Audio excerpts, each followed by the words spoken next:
guys, welcome back to another video here on my channel. Now I know typically I do Topic Tuesdays on Tuesdays, but I'm mixing it up just a little bit today. So my friend sent me a link to this video by The Nail Niche, and she's a channel that's new to me, and I really enjoyed this video. She created a nail polish addicts tag, and I thought it would be fun to do something like that. I mean, it's kind of the same as Topic Tuesday, right? I'm just answering some questions for you guys. So I thought it would be fun to do and like throw it back to you guys as well. You guys can answer down below. But I did want to say, I'm gonna link her channel down below to that video. Go show her some love. I like binged her whole channel yesterday. She's really nice to watch because it's like, it feels like when you're watching her, you're just like kind of sitting on the floor with a friend of yours and you guys are just chatting about nail polish. It's like really casual, like really nice to listen to. If you're somebody who likes to throw videos on in the background, even, like, that's nice. She's got a really nice voice and just really calming. So I really recommend checking out The Nail Niche. And yeah, so let's just get right into her tag. So question number one was, how many polishes do you have in your collection? And I about died when I was listening to her video, because the first thing she said was, I'm not embarrassed to admit that I have a spreadsheet, because I'm like literally screaming at my monitor. I'm like, girl, me too! Because like I've literally, I've showed you guys like the insanity that is my entire nail polish spreadsheet. So I just was like glad that there's other people out there like me who are just like, yeah, I have an elaborate spreadsheet. What of it? But as of the recording of this video, actually I think it's changed since I typed up my answers. Hang on. Yeah, it went up a little bit in the like 2 days since I've typed up my answers. So I own 1,157 nail polishes, and oh my gosh, I hope that my boyfriend does not watch this video and hear me say that number out loud, because he has like no spatial awareness. So when he looks at the drawers, he's just like, yeah, there's nail polish in there. But there's no way that he would look at those drawers and think, wow, there's 1,157 nail polishes in there. So, sorry. Question number two. Are you guilty of buying polishes and then not swatching them for months and months and months? So, yes and no, right? I'm going to give a cop-out answer. So, I used to pretty much immediately when I bought polishes, I would wear all those next. Like, those were like the next on my list to wear. And so I never really had more than a few that went unworn. But then I bought somebody's entire collection, and when my collection doubled, it became pretty much impossible because I was still also buying nail polish from other places. So I do have a lot of untrieds at this time. I do swatch everything on a swatch stick, but I know that's not what this question means. But everything does have a stick. It's just I haven't worn all of them on my nails. And so that's kind of my goal for this year, is to wear almost entirely untrieds. I think I put that in my, like New Year's nails resolutions at the beginning of the year, and I will do a recap at the end of the year to kind of show you guys the progress that I have made on my nail goals. Number three was, do you break your no-buy often? Well, I have literally never once in my life ever gone on a no-buy for anything. I just never have. Like, I follow a pretty strict budget. If you thought my nail polish spreadsheet was elaborate, you should see my budget spreadsheet. I love spreadsheets for some reason. And so kind of like, I've always had kind of a set budget where it's like, always pay yourself first, as everybody's dad says. And I pay my bills, I pay my savings, and like we have like special savings for like, oh, here's our vacation savings, or our car insurance savings, or like Amazon Prime savings, because I put like $10 a month or so away every month, so that at the end of the year when I have to pay for the Prime subscription, it doesn't feel like I'm spending like 100 and whatever bucks. But after that, whatever's left over is our fun money, and I get to do whatever I want with that. And so basically, like, I never say like, oh, I'm not gonna buy like this month, or like I'm not gonna buy, a nail polish this month. I just have to sit there and weigh, like, is the nail polish worth more than going to see that movie or going out to eat or like saving up for XYZ, you know? So it's really not, I've never had all that to say, like I've never been on a no buy, so I could not break a no buy. It's just, there are times where I buy less, there are times where I buy more. There have been months, not in recent months, obviously, because you've seen all my hauls, but there have been months where I've just not bought nail polish, and it's not like an active, like, I'm not gonna buy it. It's just, I just didn't do it that month. Number 4 was, do you have trouble destashing your polishes? Yeah. I guess it's not even like I have trouble with it. I just, again, like the last one, I've never, ever destashed a polish. I've never done that. I don't know what it is. Like, I guess I've never felt like the urge to do a destash on my polishes. And, you know, I know some people do it to make room in their collection for new stuff. Some people do it to, you know, make a little extra money. Some people feel very overwhelmed by having a large collection. Not me. I love having all of them. And I love like looking at them and sorting them and wearing them and organizing them. To me, it's like, it's all part of it. And I've never felt overwhelmed by what I have. That could change someday. I might want to destash.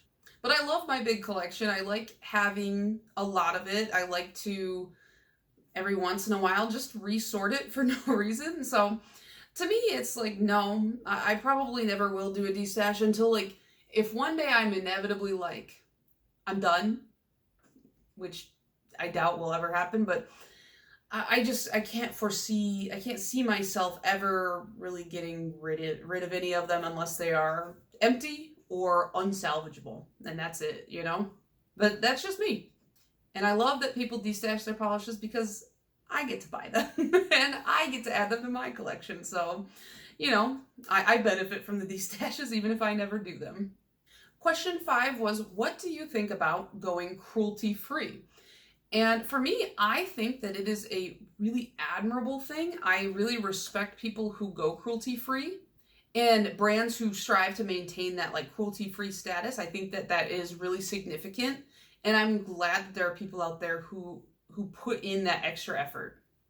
And when I read this question, I just thought, why haven't I gone cruelty free? Like, why haven't I thought about this so much? And so I did end up doing a search because I actually don't know which brands do and do not test on animals. And I did find a website called, I think it was Cruelty Free Kitty, and they had a list of, you know, brands that are cruelty free.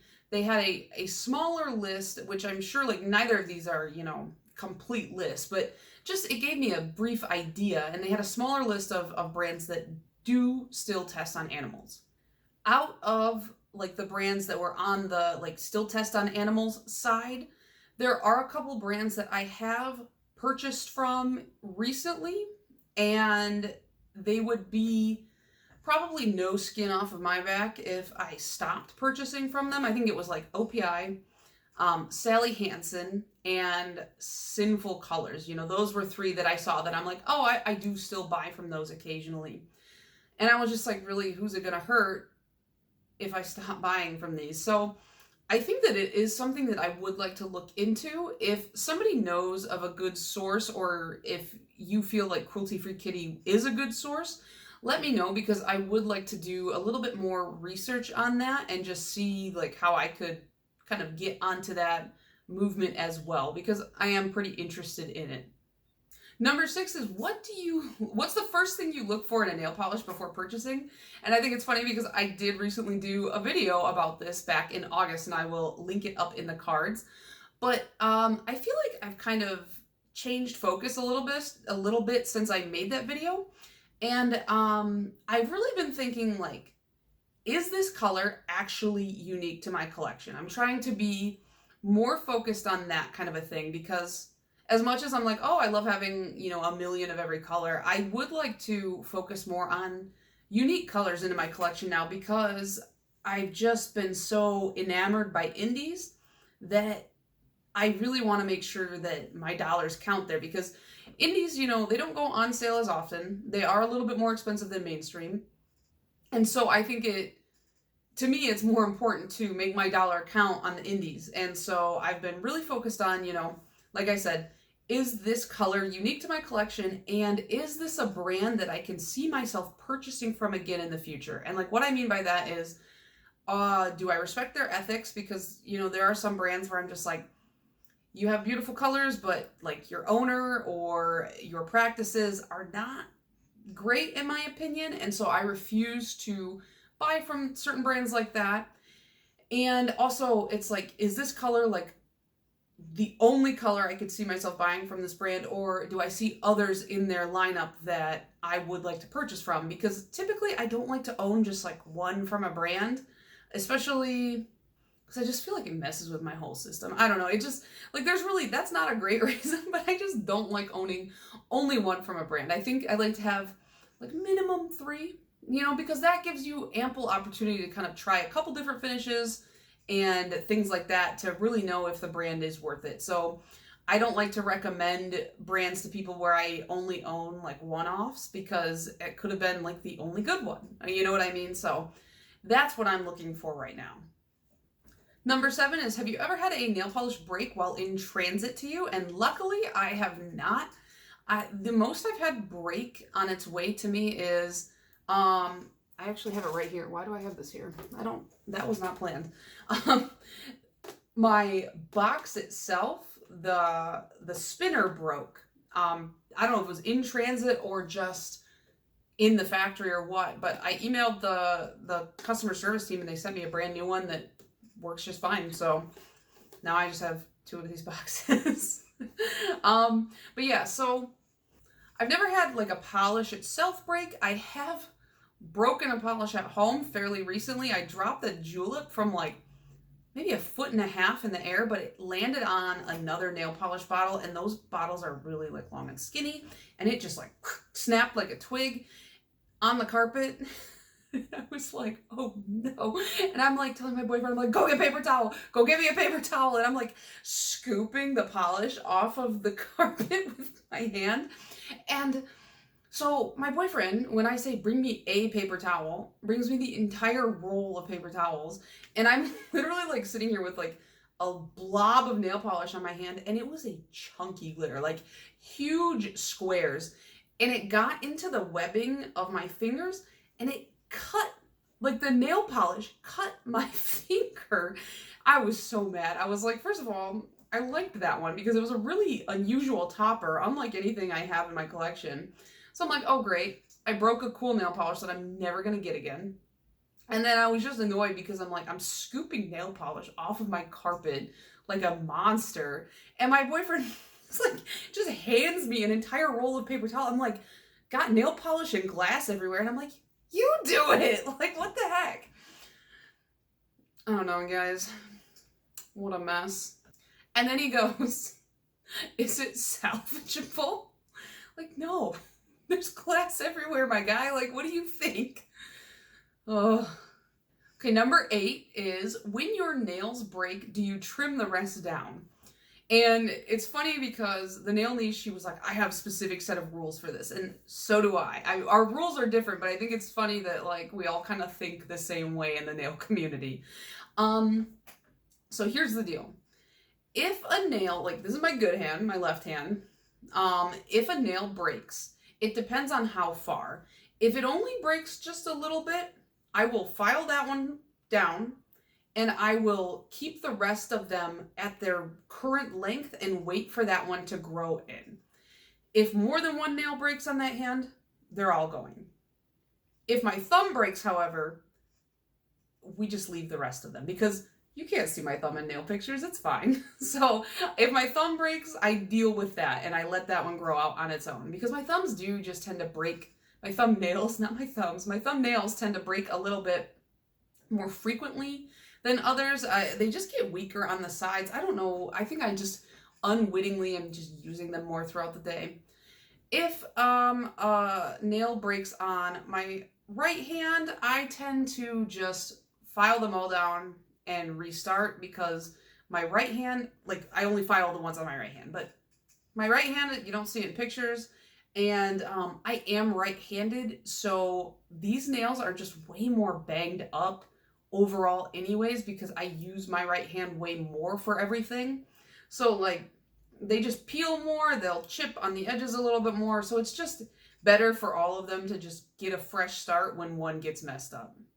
Number 9 is, do you buy a whole collection, even if you don't like all the colors, just to have it complete?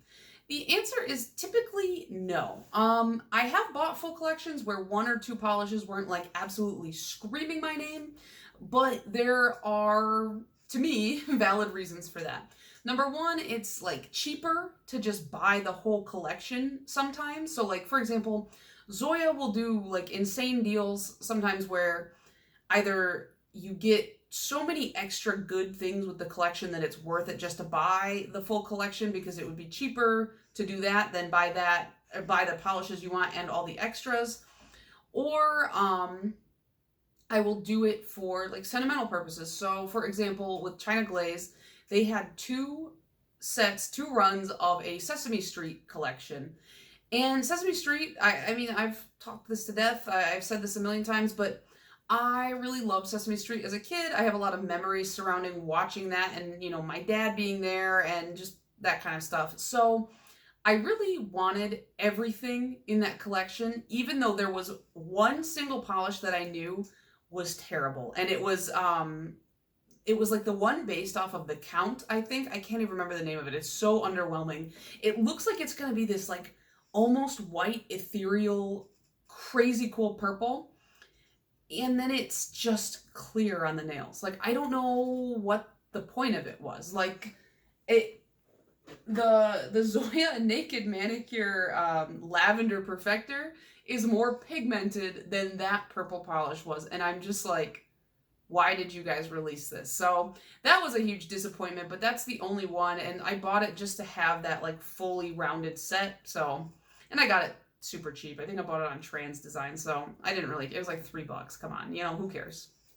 And the final question is, number 10, if a polish name is a bit off, would you still purchase it? Now, I haven't really seen a nail polish name that I would consider like off or offensive or anything like that. I'm not super easily like, to begin with, like I don't get offended very easily. And so maybe that's part of it. But I feel like most nail polish names are fairly tame, especially compared to like the names of some of this makeup out here. Like there's some makeup where I'm just like, okay, like gross, but whatever. But yeah, if you know of some like especially bad nail polish names, let me know, because I kind of want to own some of those just because I think that's really hilarious.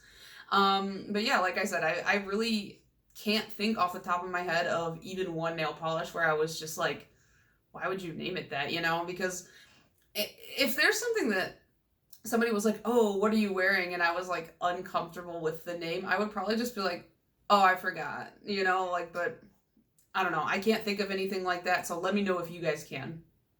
So yeah, that is the nail polish addict tag done by The Nail Niche. Definitely go check her out. I'm linking her channel down below. I will also throw the questions down below if you also want to answer them. And I will see you guys in the next one. Bye.